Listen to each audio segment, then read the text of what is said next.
बिस्मिल्लाहिर्रहमानिर्रहीम। अस्सलाम वालेकुम। डॉक्टर नवीद हेल्थ केयर में आप लोगों को खुश आमदेद। उम्मीद है आप सब लोग खैरियत से होंगे। क्या आप दायमी कब्ज़ का शिकार हैं या फिर आपके मैदा में गैस और तेज़ाबियत बनती है? क्या आपने बेशुमार नुस्खा जात इस्तेमाल किए हैं लेकिन अफाका नहीं हुआ या कम अफाका हुआ है? अगर आपका जवाब हाँ में है तो आज का प्रोग्राम आपके लिए ही है। आज के प्रोग्राम में आपको मैदा की गैस, तेज़ाबियत और कब्ज़ की वजूहात, इसकी अलामात और इसका मुजर्रब तरीन नुस्खा आपके साथ शेयर किया जाएगा। दुनिया में हर दूसरा शख्स मैदा की गैस, तेज़ाबियत और कब्ज़ का शिकार है, जिसकी अहम वजह नाक़िस खुराक, प्रोसेस्ड फूड, कम फाइबर वाली ग़िज़ाओं का इस्तेमाल करना और दिन भर में मुनासिब मिक़दार में पानी का इस्तेमाल ना करना या फिर ज़हनी दबाव, और अगर नींद आपकी पूरी नहीं होती तो फिर भी गैस और कब्ज़ की शिकायत होती है।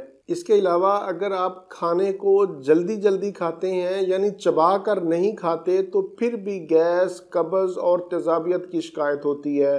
कुछ अद्वियात भी ऐसी होती हैं जिनके इस्तेमाल से गैस या कब्ज़ की शिकायत हो सकती है।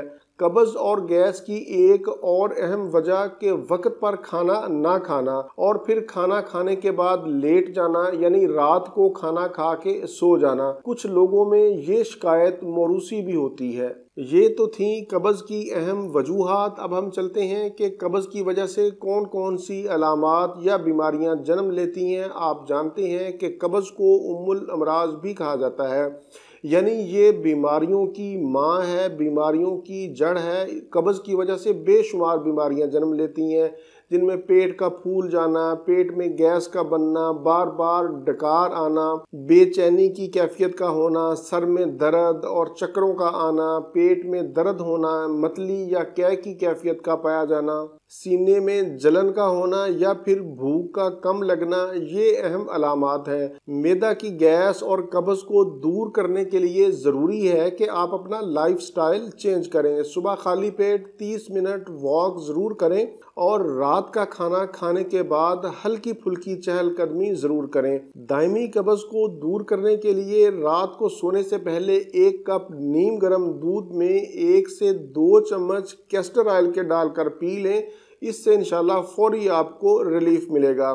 कैस्टर ऑयल के अलावा आप खालिस बादाम रोगन या फिर जैतून का तेल भी 1 से 2 चम्मच दूध में डालकर इस्तेमाल कर सकते हैं। इन तीनों चीज़ों में से कोई एक चीज़ आप इस्तेमाल कर लें जो अवेलेबल हो। इसके साथ साथ मैं आपको होम्योपैथी का एक मुजर्रब नुस्खा भी बताता हूँ। वैसे तो होम्योपैथी में अलामात के मुताबिक बेशुमार अद्वियात पाई जाती हैं, लेकिन मैंने आज का नुस्खा मजमूई अलामात को मद्देनज़र रखते हुए तरतीब दिया है। आज के हमारे नुस्खा में 3 अद्वियात हैं। पहले नंबर पर नक्स वोमिका, दूसरे नंबर पर ब्रायोनिया और तीसरे नंबर पर हाइड्रास्टस। ये तीनों अद्वियात आपने 30 ताकत में लेनी है और इनके 5-5 कतरे दिन में 3 मरतबा खाने से 30 मिनट पहले या खाने के 30 मिनट बाद इस्तेमाल करें। दायमी कब्ज़, मैदा की गैस, तेज़ाबियत और जलन के लिए ये एक कामयाब नुस्खा है और इंशाल्लाह आपको अफाका होगा। इस नुस्खा को कम से कम आप 15 से 20 दिन ज़रूर इस्तेमाल करें। इंशाल्लाह आपकी पुरानी से पुरानी कब्ज़ का खात्मा होगा। मैं यहाँ पर बताता चलूँ कि इससे पहले मैंने आपको बादाम रोगन, कैस्टर ऑयल और जैतून का तेल बताया था। कैस्टर ऑयल को हामला ख़वातीन इस्तेमाल नहीं करेंगी, बाकी इस्तेमाल कर सकते हैं। प्रोग्राम के आखिर में मैं बताता चलूं कि बहुत सारे लोग इलाज मुआवजा के सिलसिला में राब्ता करते हैं। मेरा व्हाट्सएप नंबर सामने शो हो रहा है, इसी नंबर पर आप व्हाट्सएप करें, कॉल नहीं करनी। जब आपको टाइम दिया जाए तो फिर आप कॉल करें। इसके अलावा मेरा सोशल मीडिया पर एक व्हाट्सएप चैनल है जिसका लिंक मैंने नीचे दे दिया है। इस चैनल के ऊपर रोज़ाना की बुनियाद पर हेल्थ के हवाला से बहुत सारे टिप्स दिए जाते हैं जो आपके लाइफस्टाइल को चेंज करने में मुआवनत करेंगे। यकीनन व्हाट्सएप का वो चैनल मेरे इसी चैनल की तरह आपके लिए बहुत ही मुफीद साबित होगा। उसका लिंक मैंने नीचे डिस्क्रिप्शन में दे दिया है, आप वो ज़रूर फॉलो करें। इसी के साथ मुझे इजाज़त दीजिए। दोबारा किसी नई मालूमाती वीडियो के साथ आपकी खिदमत में फिर हाजिर होऊंगा। तब तक के लिए इजाज़त। अपने अहले खाना और अपने दोस्तों का बहुत ज़्यादा ख्याल रखें। अल्लाह हाफिज़, वस्सलाम।